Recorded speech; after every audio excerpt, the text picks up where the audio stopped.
राजस्थान के भूगोल के अंतर्गत हम राजस्थान की प्रमुख कृषि फसलों का अध्ययन कर रहे हैं और हम अब दलहनी फसलों में चने के बारे में पढ़ते हैं। चना यह राजस्थान में रबी की सबसे महत्वपूर्ण दलहनी फसल है। चने का उपयोग ये दाल बनाने में, बेसन के रूप में, विभिन्न प्रकार के व्यंजन यानी नमकीन या मीठे व्यंजन बनाने में किया जाता है। इसके अलावा चने की हरी पत्तियां और इसके हरे दानों का उपयोग सब्जी के रूप में भी करते हैं।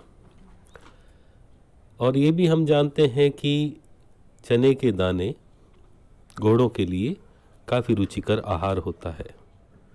इसके दानों में काफ़ी मात्रा में प्रोटीन पाया जाता है। अब जो कृषि है इसमें न केवल फसलों के बारे में, साथ साथ में हम पशुपालन का भी अध्ययन करते हैं। तो पशुओं के लिए जो फसलें महत्वपूर्ण हैं या उसके कोई फसल का कोई भी अंग अगर उसमें काम में आता है तो उसका भी हम साथ में अध्ययन कर रहे हैं। अब ये जो चना है ये भारत में मध्य प्रदेश, राजस्थान, उत्तर प्रदेश, हरियाणा, बिहार, कर्नाटक, महाराष्ट्र इन राज्यों में मुख्य रूप से खेती होती है और लगभग 90% से अधिक चना उत्पादन इन्हीं राज्यों में होता है। अब चना, इसके लिए आवश्यक दशाएं कौन सी हैं ये हमारे सामने है। तो जैसा हमने अभी जाना कि यह है रबी की फसल है, तो इसका मतलब ये ठंडे मौसम में फसल उगाई जाती है। तो यह है चना ठंडे और शुष्क मौसम की फसल है। राज्य में इसकी खेती शुष्क फसल के रूप में की जाती है और जिन क्षेत्रों में चना की काबुली किस्म उगाई जाती है वहाँ पर इसे सिंचाई फसल के रूप में उगाया जाता है। अब यहाँ जो चना है इसके लिए हल्की ठंड वाले क्षेत्र उपयुक्त होते हैं और वर्षा लगभग 50 से 80 सेंटीमीटर वर्षा अनुकूल होती है। अब जिस समय फसल बो दी जाती है या जिस समय इसके फूल आते हैं उस समय अगर वर्षा हो जाती है तो फसल को नुकसान पहुंचता है। जैसे जैसे दाना पकता है तो इसको तापमान की आवश्यकता होती है और दाना पकते समय ओला आ जाए या फिर ओले के अलावा पाला वगैरह पड़ने लग जाए तो इसकी जो पैदावार है काफ़ी कम हो जाती है। मिट्टी, चने के लिए हल्की दोमट मिट्टी उपयुक्त होती है जिसका जल निकास उपयुक्त हो। अधिक हल्की और अधिक भारी भूमि खेती के लिए उपयुक्त नहीं होती और इस तरह से जिन क्षेत्रों के अंदर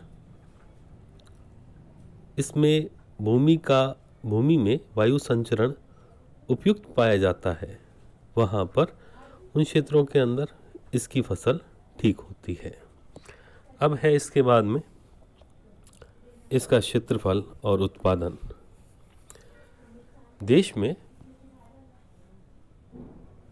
जो मुख्य रूप से कुल फसल का क्षेत्रफल लगभग 22% राजस्थान में आता है। चने के क्षेत्रफल तथा उत्पादन की दृष्टि से भी राजस्थान का देश में दूसरा स्थान है। अब दलहनी फसलों के अंतर्गत सबसे अधिक क्षेत्र में चना ही उगाया जाता है। किन क्षेत्रों में उगाया जाता है तो यह है उत्तरी राजस्थान, पूर्वी राजस्थान तथा अन्य क्षेत्र। इसके बारे में अब विस्तार से पढ़ते हैं कि यह जो चना है यह राजस्थान के अंदर मुख्य रूप से जो उत्तरी राज्य हैं उनमें हनुमानगढ़, गंगानगर, बीकानेर, चूरू इन जिलों में होता है और जो मध्य और पूर्वी राज्य हैं अलवर, जयपुर, टोंक, सीकर, भीलवाड़ा, चित्तौड़ आदि, ये भी चना क्षेत्र हैं। साथ साथ में अन्य राज्यों के अंतर्गत अगर ज़िलों में हम देखें तो अन्य ज़िलों में अजमेर, सवाई माधोपुर, बांसवाड़ा, झालावाड़, पाली भरतपुर ज़िले हैं। तो इस तरह से जो इसका क्षेत्र है ये लगभग पूरे राजस्थान में मिलता है। राजस्थान में ये जो गेहूं और जौ के साथ जब चने को बोते हैं तो उसको गोचनी कहा जाता है, बेजड़ भी कहते हैं।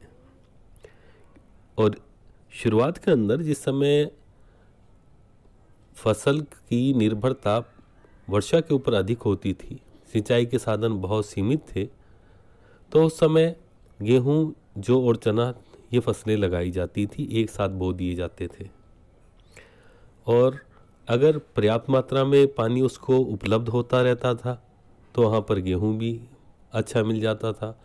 नहीं तो किसी कारण से अगर गेहूं की फसल अच्छी प्राप्त नहीं हो पाती थी, कम अगर वर्षा होती थी, तो वहाँ पर जौ और चने की फसल प्राप्त हो जाती थी और किसान अपना निर्वहन आसानी से कर लेते थे। तो ये जो गोचनी आदि फसलों को लगाना है, ये एक पुरातन कृषि का एक प्रकार या प्रतिरूप हम कह सकते हैं। इस तरह से ये जो चना है मुख्य रूप से 10 जिलों के अंदर मिलता है या उत्पादित होता है, जिनके नाम अभी हमने पढ़े, एक बार से फिर से रिपीट करते हैं। ये हैं हनुमानगढ़, जयपुर, अलवर, गंगानगर, टोंक, सीकर, चूरू, चित्तौड़गढ़, भीलवाड़ा, सवाई माधोपुर। इस तरह से आज हमने राजस्थान में इस दलहनी फसल के बारे में पढ़ा, चने के बारे में, और अगली कक्षा के अंदर दूसरी महत्वपूर्ण फसल किसी के बारे में पढ़ेंगे। मैं डॉक्टर नीरज कारकवाल, राजकीय महाविद्यालय लक्ष्मणगढ़ अलवर से भूगोल सहायक आचार्य। नमस्कार।